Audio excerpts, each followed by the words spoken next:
Welcome to Mighty Married Moms. Join us at our kitchen table twice a week as the Mighty Married Moms, Debbie, Linda, Wendy, invite spectacular guests to weigh in on staying sexy, vibrant, and healthy, building marriages with soul-satisfying connection, raising happy, healthy, successful kids.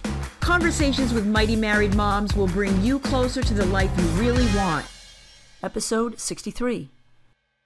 Hello, everyone. Welcome to Mighty Married Moms. My name is Wendy Williams, and this is Linda Tighe and Debbie Owen. Yes. And we're here from Mighty Married Moms, and we're very, very privileged to have with us today Dr. Scott Stanley. He is a coordinator of the Center for Marital and Family Studies at the University of Denver, and he is here to tell us a lot about how marriages work and what makes them not work. And I, for one, am very excited. He is, for lack of a better word, one of my heroes in this field.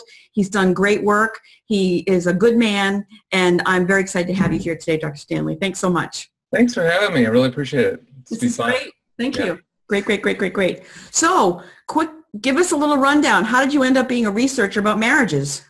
Well, I got interested. I actually started out in accounting, but I won't go back that far. But as an undergraduate, and I thought this is going to be really boring. I started taking psychology classes, and I thought, well, this is pretty interesting. And then it even got more interesting as I figured out that there was a lot of research actually in psychology. I really hadn't known that. And very early on, this goes all the way back to 1977, I met Howard Markman, who has been my colleague for 38 years. So oh my gosh. Different books together, lots of research together.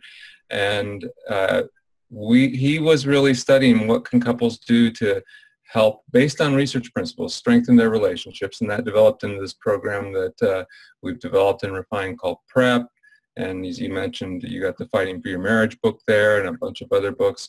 And so we do research work that is designed to get information to people that's really usable and actionable in terms of what they can do in their lives to strengthen their relationships. That's great. Yeah. I'm assuming this has been a satisfying career for you because you're still at it. It's been really great. In fact, we celebrated the 25th anniversary of starting to work with the military this weekend, which has been a big part of what we've done, working with chaplains and the different branches of services over the years. So that was great. So it's been a great career. Wow. It's fun. I'm going to digress already because I'm the mother of a 25-year-old son in the Navy. Are you? Yeah, he's not married yet. He's a recent girlfriend, but he's not anywhere near marriage. But I'm just curious to know, what are some of the issues that military families deal with? Well, they tend, in my view, they tend to be very strong couples because of the individual's attitudes about character and responsibility, things like that, where some of them start in a trickier way, but this doesn't sound like your son, is, some of them meet and really get over-connected too fast. There's a deployment coming up in 6 weeks, and I just met you Friday night, so, we better secure this, tie this down. Lock it down. Before I leave for a year and a half, which, of course, that's not a great pattern. But otherwise, the couples that develop a little more slowly, or they're making really good choices in partners, there tends to be a lot of responsibility and character. But then you do have a lot of stress. The military lifestyle, especially in times of high operational tempo and war and training, a lot of time away, some temptations, usually the person that's not in the military.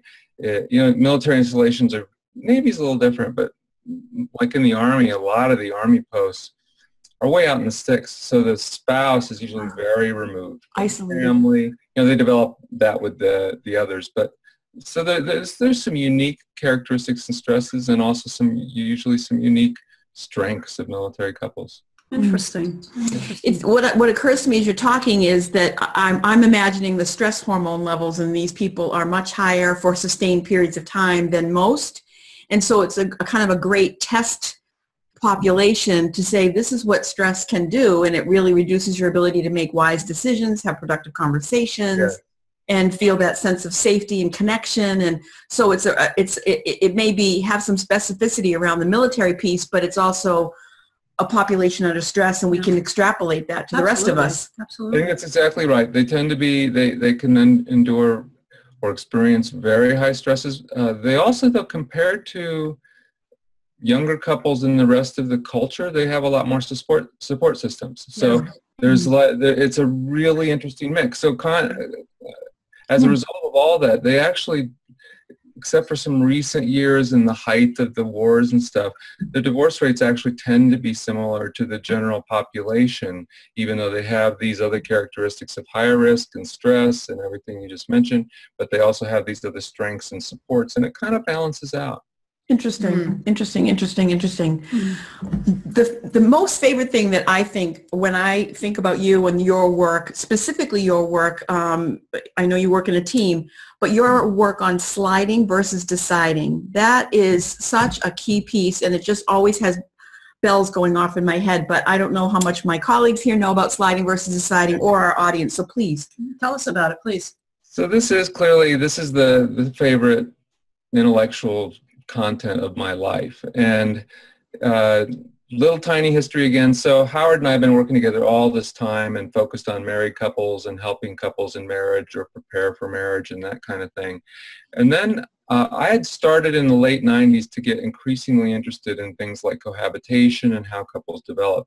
And Galena Rhodes had come to the university by then in 2000. She got her PhD there in 2007. And she has stayed here. She works with me and Howard on all kinds of projects. But she and I really have focused over the last 15 years pretty intensely on not the married couple and not even the two people that are like already ready to get married, but all of that relationship goo, the stuff that really happens long before people are ready to settle down. And one of the defining things that we've done there is we've done a lot of research on cohabitation. We've written a lot about this. And it becomes a great window for what happens with people today in their relationships. And to put it in a nutshell, one specific kind of way to think about it with cohabitation and then generalize that to everything about today. People really believe that cohabitation is going to strengthen their odds of doing well in marriage, but very little research supports that over like 4 decades. It's become a little more equivocal lately, but in terms of just finding studies that really support that, it's just not there. And we think the key thing that people miss in all that are 2 pieces that really matter a lot. One is when they start living together, they're going to make it harder to break up. And the other, which is really important, that usually happens way fast or very early or too soon in relationships. So if we think about it from a commitment perspective, they're actually increasing the difficulty of breaking up before they've really decided that they have a future together and want to be together. And that means you've got some vulnerable couples that are kind of staying together when they never would have if they hadn't made it harder to break up. The last piece of that then is the sliding piece. A lot of these transitions, including into cohabitation, having sex, having babies, a lot of these major life sort of transitions now are things that people routinely, really pretty rapidly slide through without giving a lot of thought to and without making a clear decision. And that's generally not going to increase your odds of doing well in life. Oh, that's great. Can we just clarify that a little bit? So you say people slide through big decisions, such as, what were they again? I think you said 3 of them. Well, like having sex with somebody, living with somebody, and having a child with somebody. Okay. So, and those vary, and for the person and the timing, I'm pretty sure having a baby is always life-changing. That's my experience watching my wife. And you know, you could argue as a researcher that sometimes people have sex and you'd have trouble measuring any way that their life changed, but that's a potentially life-altering kind of moment that has a lot of ramifications. People increasingly are having children with people in what I call low commitment contexts, where they're really sliding into like a romantic sexual relationship, maybe living together, and here's a child, but they hadn't even yet decided that they want to raise a child together. Together. So all of these different kinds of ways, and cohabitation is like the quintessential example of it. People just kind of are drifting or letting things happen that have lifetime consequences when they're not even thinking anything lifelong is happening. Interesting. But the whole sliding, deciding thing, like you said, cohabitation really shines a really particular light on it. But that sliding versus deciding seems to be more endemic in our society. And one of the things that I was listening to in one of your talks was the fact that our cues for things have changed. The scripts for things have changed. Yeah. The symbols for things have changed. Can you say more about that? Absolutely. So, and the easiest way for me to do this is sort of historically. I'm old enough now to remember when I was in high school, you know, people would, there was a thing called going steady. You know, if you'd been hanging around long enough together, everybody was kind of expecting that pretty soon you were going to announce that you were going steady. And that might have been back in that era that the guy would even give the girl, you know, the class ring with a big ball of yarn, you know, on the back to make it fit, or letter jacket, or something that was a tangible symbol of the fact that we're at a higher level of commitment now, and we're both kind of off the market. Off the market, right. And except for Facebook, and this has really actually declined fairly rapidly in how people use it in Facebook with their ability to designate yourself as being in a relationship or not together. Right. There's a lot of ways like that where society has just sort of stripped out and diminished all these kinds of tools that young people used to use to clarify mutual commitment and, really importantly, signal that commitment to others. So we have much more ambiguity now, and ambiguity makes sense early on. You know, you're not going to have a first date and start talking about what we're going to do in 10 years and how many children we're going to have. But as things go on and people's involvement, the ambiguity now just goes on and on and on, and ambiguity over time becomes dangerous, especially for the person that might be more committed to the relationship than the other person. Mm-hmm. What do you recommend to, well, it could be any couple. I was going to say young couples, but you know, there are so many couples at various stages of life now that are getting together for the first time. What do you recommend to couples to remove some of that ambiguity? You know, there's a couple of simple kinds of things to do, and they almost sound too simple, but they're very powerful. One is to just go slower. You know, people go so fast. I forget the exact number, but Galina and I wrote a very nice report last year for the National Marriage Project called the Before I Do Report. It's on the web. People can easily get it. And it's got a lot of great findings in it. But it's something like, it's 30, pushing 40% of married couples now, their relationship began as a hookup. Now, think about that. I mean, that's like a one-night stand, I guess, right? Yes. So you know, I'm meeting at a party, you're having sex, and that's the beginning of our relationship. So, okay, you know, you're starting with sexual attraction and stuff, but how many zillions of things don't you know about this person yet, and haven't you know, that you haven't developed? People that go slower, they wait longer for major transitions to happen, are going to do better. And then the other one is tricky one for people to do. In a lot of relationships, when there's more ambiguity, it doesn't necessarily have to be the case, but it's more possible with ambiguity that you have one person that's really substantially more invested and committed to the relationship than the other. And so that person's really the one at greater risk. Yeah, the heart, yeah, sure. Yeah, and sometimes that person doesn't perceive this at all, which is extra bad. They don't even see it. Because they might be thinking, well, hey, he'll live with me. That means we're more committed. That doesn't, actually living together doesn't tell you anything about commitment. Right. Somebody says they're engaged, you know, I want my future with you, I want to marry you. But, you know, those things mean something about commitment. So sometimes a person, but let's take the person that can act in this, where they're aware, am I giving too much? Am I more into this than he is? Am I more into this than she is? That person actually has to get some guts and do what has become a cultural phenomenon but widely avoided, which is push having the DTR. You know, the define the relationship talk is very important. And the reason why that's become very important is the very fact that the whole landscape of romantic relationship development now is very ambiguous. We didn't have that. You know, when I was in high school, you said, do you want to go steady? And she said, yes, or she said, no. It wasn't a complicated talk about what's the nature of our relationship. But now people actually need to have a pretty high skill talk somewhere in there about what's going on, or else they're really at risk because they're given too much if it's not going to be a commitment for the future. Those are really good 2 tips. Slow way down and be willing to have that talk so that you know that you're, because there's nothing worse than being on 2 different levels. And there was, I'm not going to be able to repeat it, but like the animal in the hole. Do you know which one I mean? No, I don't. There's something about, you know, if you never forgive somebody for a relationship. Oh, that story. Yeah. Is that in your book? It is in our book. It's in the chapter. Is it? But you want me to mention that real quickly? Go for it, yeah. This is a great illustration about forgiveness from a pastor from Africa that came to one of our trainings. And he said what forgiveness is sort of like, and this goes back to the history in his country. I don't know how present history it was, but historically you'd dig a deep pit on a path and you'd cover it over, and an animal would come along there and land in the pit, and you'd trap that animal. And when you don't forgive somebody, you're sort of leaving them permanently in the pit as opposed to trying to reconcile and get back up on an even level with responsibility. But in this case, that's a very interesting illustration of a very similar thing.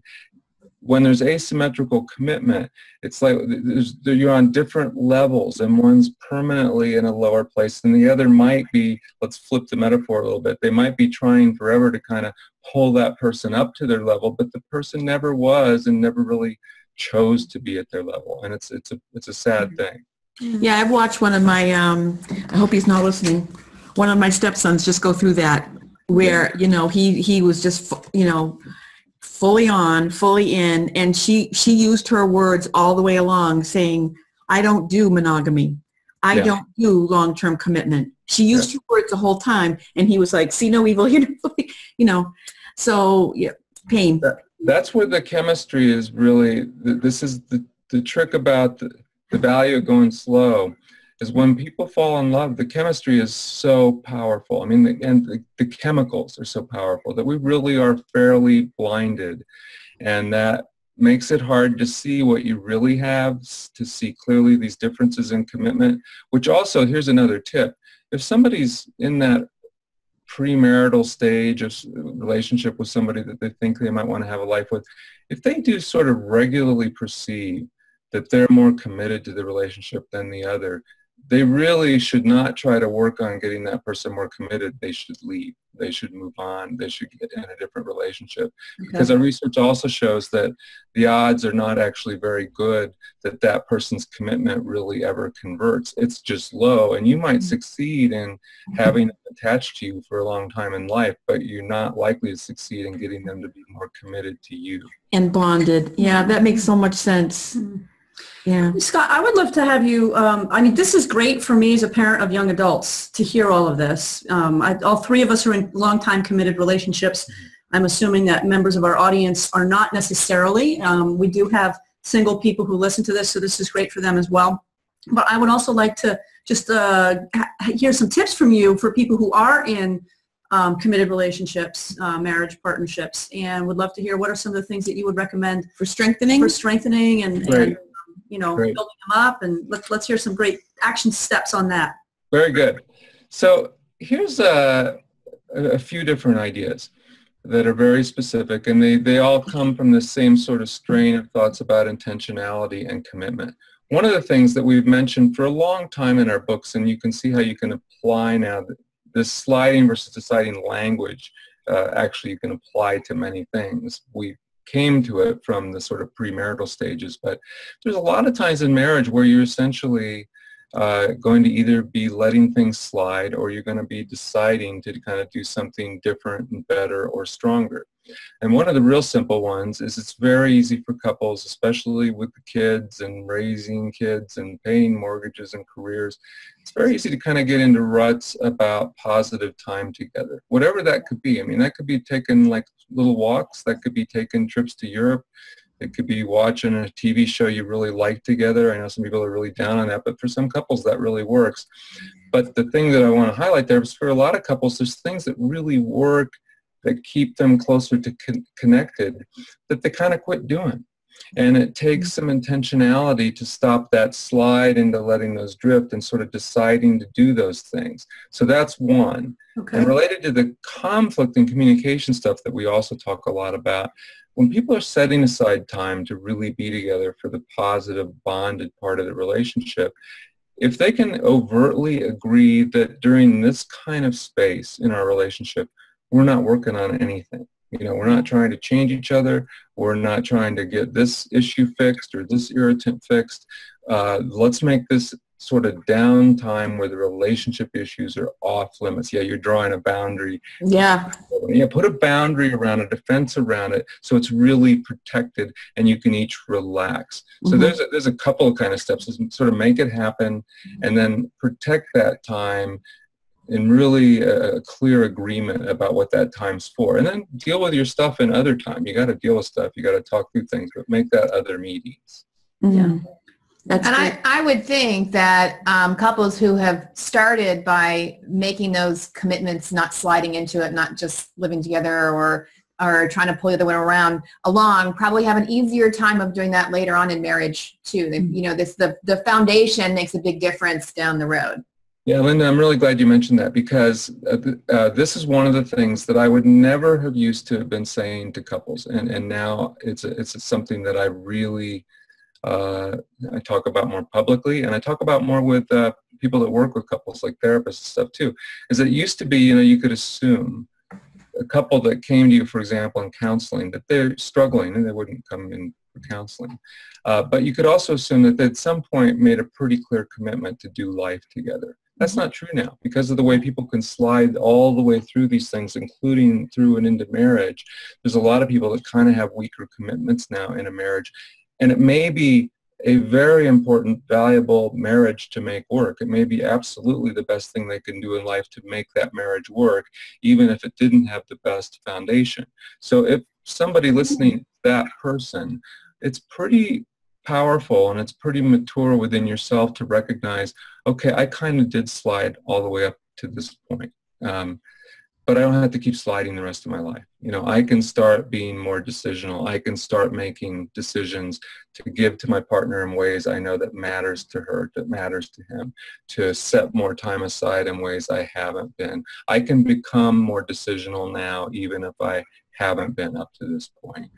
You know, that's interesting because that's one of the things that we talk about a lot on our show is intentionality and living on purpose. Living on purpose is kind of one of our taglines, and that's exactly right. Where we have choices to make. We don't have to just accept the life that we feel we've been dealt. There are a lot of things that you can do that take some intention, take some effort, and some work, and you can choose to do something different.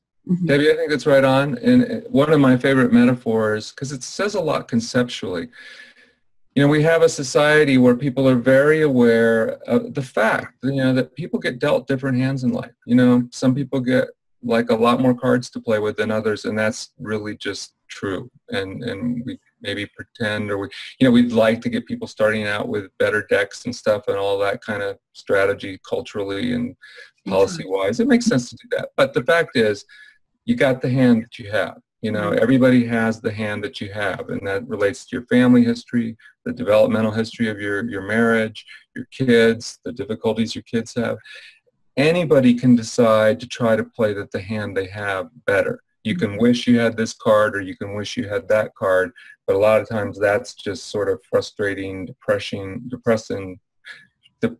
kind of thinking, as opposed to, okay, this is what I have. I'm going to work with what I have, and I'm going to be more intentional, and I'm going to make decisions to do the best I can with what I have to do something with. Right. Reframe it. Right. Make a choice. Right. Make a choice. Be mindful, as you know. We talk about that. Use our mindset. Yeah. To close us out, I'd like to hear about what's going on with you and where people might find you online. We're done already? I know, it's 23 minutes. But I got to ask you, is there a way that you can give us a quick Odie analogy? Oh, great. So Odie, and then I'll mention, you know, resources and stuff. Yeah. We have a dog named Odie. He's a Bichon, and we picked him out long ago. He's 14 years old now, so he's a little old man dog, but he's still very cute. But Odie inspired one of the greatest metaphors of my teaching life, because I was thinking about Odie one day. This goes way back to the first night we got him, and he was a 4-pound little ball of white fluff Bichon, just, unless you hate that kind of dog, you know, just awfully, awfully adorable. Yeah. And it just occurred to me, I'm thinking about him, because, you know, that's the time of the family where you got to do a lot about the back end of the dog. You know, you're working on the potty training and where they're going to go and when. And this metaphor just came to me. You fall in love with the front end of the puppy. Oh, that's great.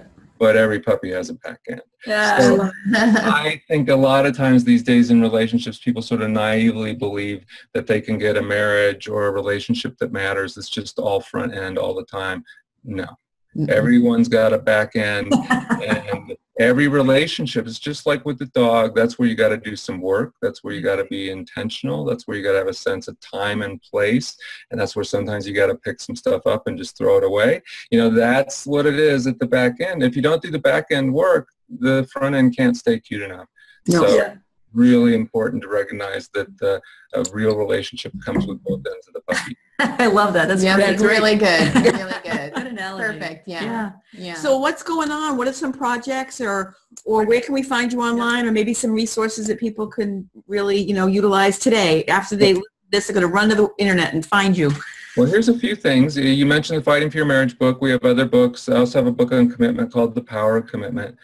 I write a lot of really fun stuff, some policy stuff too, but a lot of fun entries on my blog, which is probably the best single place for people to go, which is called slidingversusdeciding.com.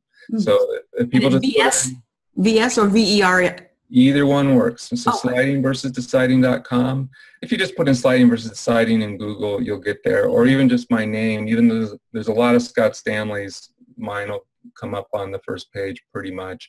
Yeah. So that's a great resource. And one thing related to what we talked about relationship development that's on YouTube right now that we'll probably leave there for a while is we have what we call lecture doodle that our team at Prep built about this sort of sliding deciding theme and how people end up with sort of a partner that may not be the best for them because being blinded by chemistry. And people can find that by just searching within YouTube or on Google for relationship DUI. So like a DUI you would get with a car. Right. That stands for decisions under the influence. Relationship DUI, if people go there, it's a 4-minute quick video.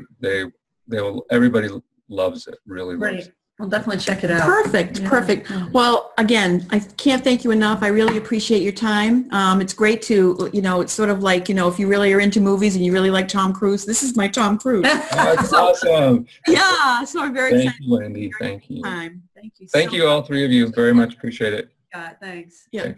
Bye-bye. Bye-bye. Bye. Thank you for joining us for this episode of Mighty Married Moms. Tune in twice a week on Mondays and Thursdays to meet fascinating and inspiring guests who will help you create the life you've always wanted.